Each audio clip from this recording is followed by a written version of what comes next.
Saudi अरब की नजर 7.5 million भारतीय यात्रियों पर क्यों? सच होने जा रहा है सऊदी क्राउन प्रिंस MBS का सपना। रियाद विजन 2030 को आगे बढ़ा रहा है।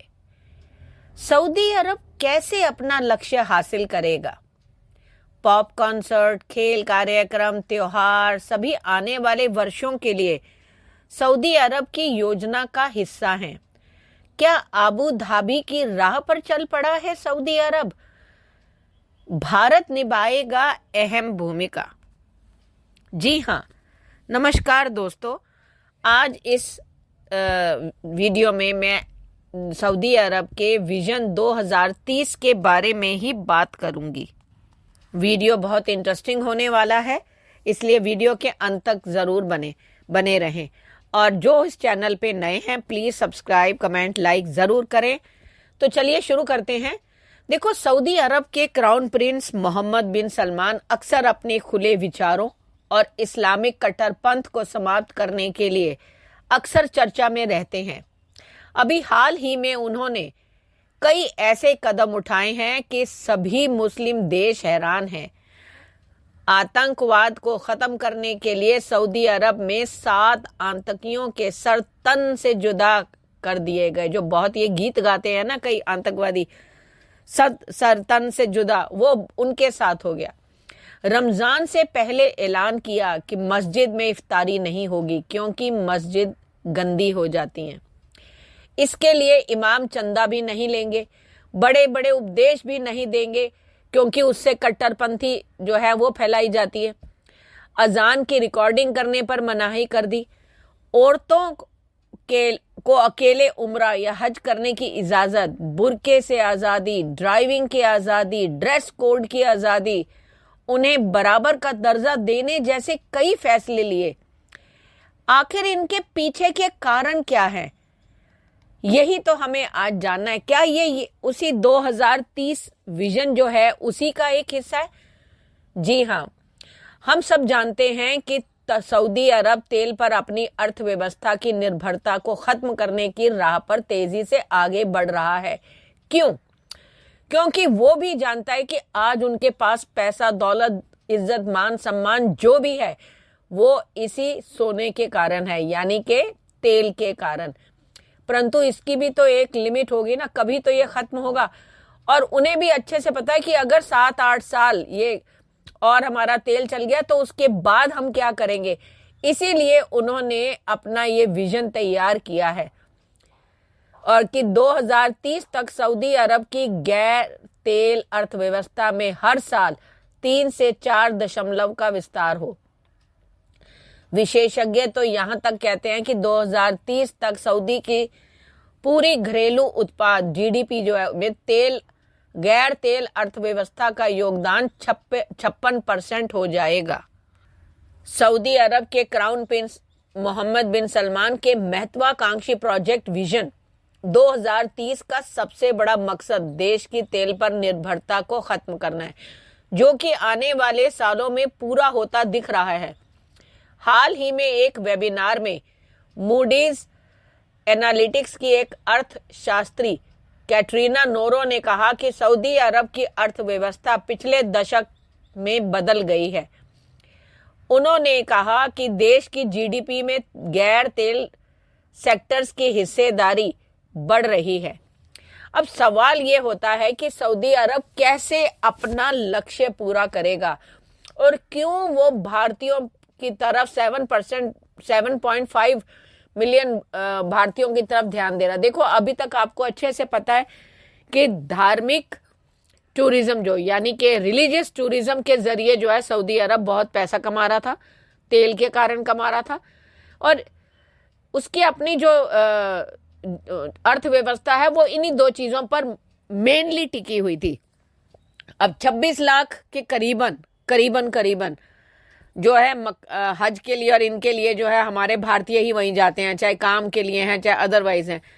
अब उन्होंने क्या करा कि पाकिस्तान का जो कोटा था उसको कम कर दिया, क्योंकि उन्हें अच्छे से पता है उन्होंने पैसे पूसे तो खर्च करते नहीं है, ऊपर से चोरी चकारी, आतंकवादी और ये सारे काम करते हैं, जिसके कारण उनका और उन्हें भीख मांगने की आदत पड़ी, जिससे सऊदी के ऊपर एक ठप्पा सा लग जाता है कि यहाँ पर इनके लिए भी वो काम करते हैं।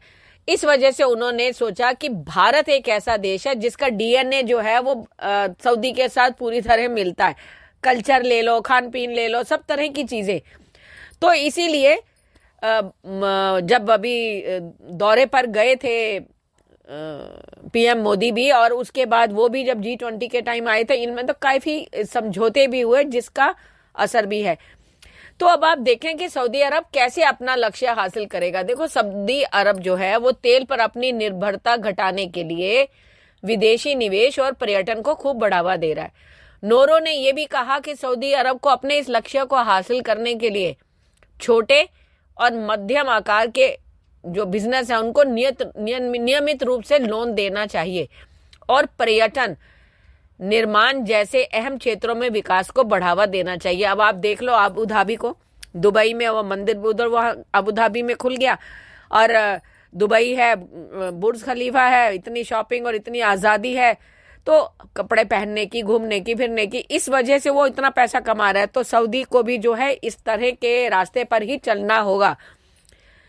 नोरो का यह भी कहना है कि सऊदी की सरकार अगर अपनी गैर तेल अर्थव्यवस्था के विस्तार को बनाए रखना चाहती है तो उसे अपने श्रम बल को बढ़ाने की जरूरत है।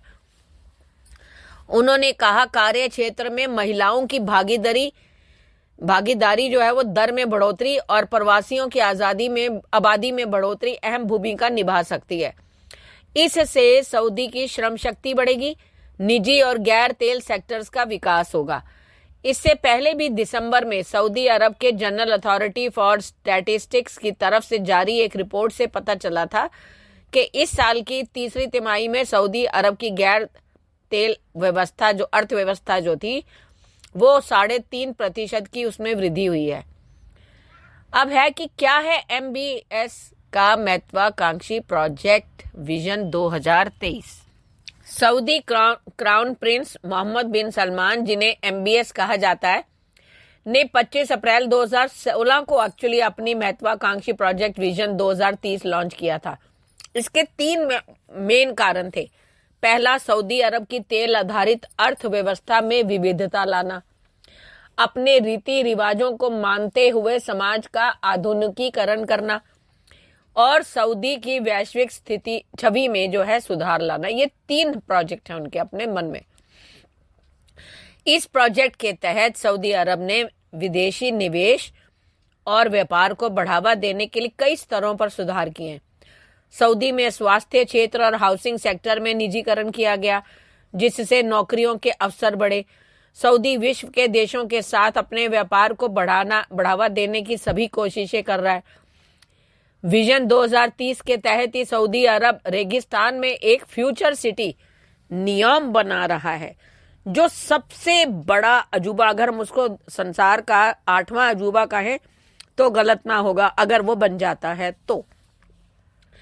यह 170 किलोमीटर लंबा सीधी रेखा में बसा एक शहर होगा, जहां एक नकली चांद भी होगा। आप सोच रहे होंगे कि ये सब, कई लोगों ने तो मजाक भी उड़ाया कि ये सब फेक है, ये सिर्फ पिक्चरों में दिख सकता है, जो डिजिटली आप कुछ भी बना सकते हैं। लेकिन ये सीधे एक ही रेखा में क्यों बनाया जा रहा है? ताकि जो नेचुरल रिसोर्सेज हैं वो बिल्कुल भी जो है खराब ना हो, उनमें कोई भी उसका बुरा असर ना पड़े, इसीलिए ये बनाया जा रहा है। क्राउन प्रिंस MBS ने सऊदी की रूढ़िवादी इस्लामिक छवि में सुधार के लिए भी बड़े कदम उठाए हैं, जिसमें महिलाओं को काम करने, कार चलाने की इजाजत जैसे मिली है। जैसे मैंने अभी कहा, अब तो उन्होंने ड्रेस कोड में जो है कि औरतें जो चाहे पहन सकते हैं लेकिन डिसेंट हो। तो आप ये सोच सकते हैं कि वो कहते हैं कि उन्हें भी सांस लेने की का जो है उनका भी हक बनता है, उन्हें बराबर का दर्जा दिया, उनके लिए भी नौकरियां निकाली जाएं और उनके टैलेंट को भी जो है इस्तेमाल किया जाए। सऊदी टूरिज्म के अल हसन अल्दाबाग का कहना है कि सऊदी अरब 2030 तक 7.5 मिलियन भारतीय पर्यटकों का स्वागत करने पर विचार कर रहा है। क्यों? एक तो भारत है इतना बड़ा देश कि इसकी इतनी आबादी है, तो नेचुरली है कि यहाँ से, लेकिन जब छवि सुधरेगी, कट्टरपंथी वहाँ बहुत होते हैं, लोग डर से भी नहीं जाते, जो जाते हैं वो धार्मिक कार्य के लिए गए या कोई उनका बिजनेस है तो गए, अदरवाइज घूमने के हिसाब से नहीं गए। तो अब वो जो है इन चीजों को सुधारने में लगे हैं। और सबसे बड़ी चीज जो उसके बाद है वो है पॉप कॉन्सर्ट, खेल कार्यक्रम। आईपीएल के लिए वो पैसा लगाना चाहते हैं, भारत में वो इन्वेस्ट कर रहे हैं, त्योहारों में वो खर्चा वहां करना चाह रहे हैं, ये सब जो है, और खेल वो सब के लिए कर रहे हैं। सऊदी जो है इसमें जो है पर्यटन अपराधीकरण में APAC बाजारों के अध्यक्ष अल हसन अल दबाग कहते हैं कि पर्यटन के लिए इस आक्रामक प्रयास में विभिन्न संगीत कार्यक्रम और खेल कार्यक्रम भी शामिल हैं, जिसमें सऊदी अरब में विभिन्न पॉप स्टार लाने के बारे में भी चर्चा चल रही है, जिनके में टेलर स्विफ्ट का नाम भी आता है। तो उन्होंने कहा कि हम देखेंगे, शायद जल्द ही कोई अच्छी खबर आएगी। अब लेकिन टेलर स्विफ्ट हो या नहीं, सऊदी अरब घूमने के लिए काफी उपयुक्त स्थान है। देश की निगाहें विजन जो है 2030 पर टिकी हैं। अब दुनिया देखेगी कि सऊदी अरब को रेगिस्तान से उभरता हुआ देखेगी, क्योंकि MBS विकास, बुनियादी ढांचे और पर्यटन पर जोर दे रहे हैं, और सऊदी अरब पर्यटन के लिए पूर्व की ओर दे रहे हैं, और भारत उनकी विस्तार योजनाओं के केंद्र में है। उनका मानना है कि भारत जैसे बाजार के बारे में, अपने उद्देश्यों और महत्वाकांक्षों के बारे में हमें सच्चे हैं, तो हम लोगों को समझने की जरूरत है। और एक बार जब हम लोगों और मतभेदों को समझ लेते हैं तो भारत एक बड़ा बाजार है, कई शहरों के साथ भौगोलिक क्षेत्र, कई संस्कृतियां, कई भाषाएं और धर्म। एक बार जब हम इसे समझ जाते हैं तो हम विभिन्न क्षेत्रों के लिए अधिक अनुकूलित ऑफर डिजाइन कर सकते हैं, और इस तरह हम वास्तव में भारतीय बाजार के लिए एक शीर्ष गंतव्य बन जाएंगे, ये उनका मानना है। और सऊदी अरब इस समय जो कुछ भी कर रहा है वह उनके विजन 2030 के अनुरूप ही है। यदि आप सोशल मीडिया पर जाते हैं, चाहे वह एक्स, इंस्टाग्राम या फेसबुक हो, तो आप पर सऊदी पर्यटन के प्रायोजित विज्ञापनों की बमबारी होगी। प्रचार आक्रामक है और बड़े पैमाने पर है, इसलिए पर्यटन की एक बड़ी जो है भूमिका इसमें रहेगी। बहुत सी जगह हैं वहां पे जहां तुम घूम सकते हो। अब इसके बाद जो है एक mirror the line in Neom, the line के लिए पागल वीडियो के बारे में पूछा, तो हाल ही में जो वायरल हुआ था, तो वह हमें इस शहर के बारे में बताते हैं कि जिसका नाम प्राचीन ग्रीक उपसर्ग नियो के पहले 3 अक्षरों से लिया गया है, जिसका अर्थ है नया। नियोम में एम जो है वो मुस्तकबल से पहला है, जो एक अरबी शब्द है जिसका अर्थ है भविष्य, यानी नया भविष्य। द मैट्रिक्स से सीधे तौर पर निकला एक मेगा सिटी जैसा भविष्यवादी शहर नियोम। यह बेहद महत्वाकांक्षी परियोजना है जिस पर पूरी दुनिया की निगाहें हैं।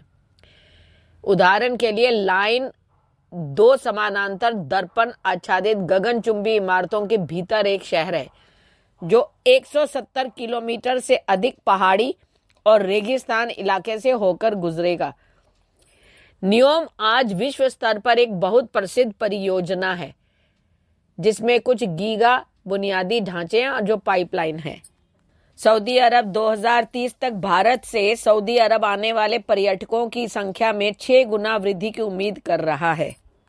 इसीलिए भारतीय पासपोर्ट धारकों के लिए सऊदी अरब में प्रवेश को वीजा मुक्त बनाने पर भी विचार चल रहा है। अगर सब सही रहा तो यह एक प्रकार का पर्यटन तख्ता पलट होगा।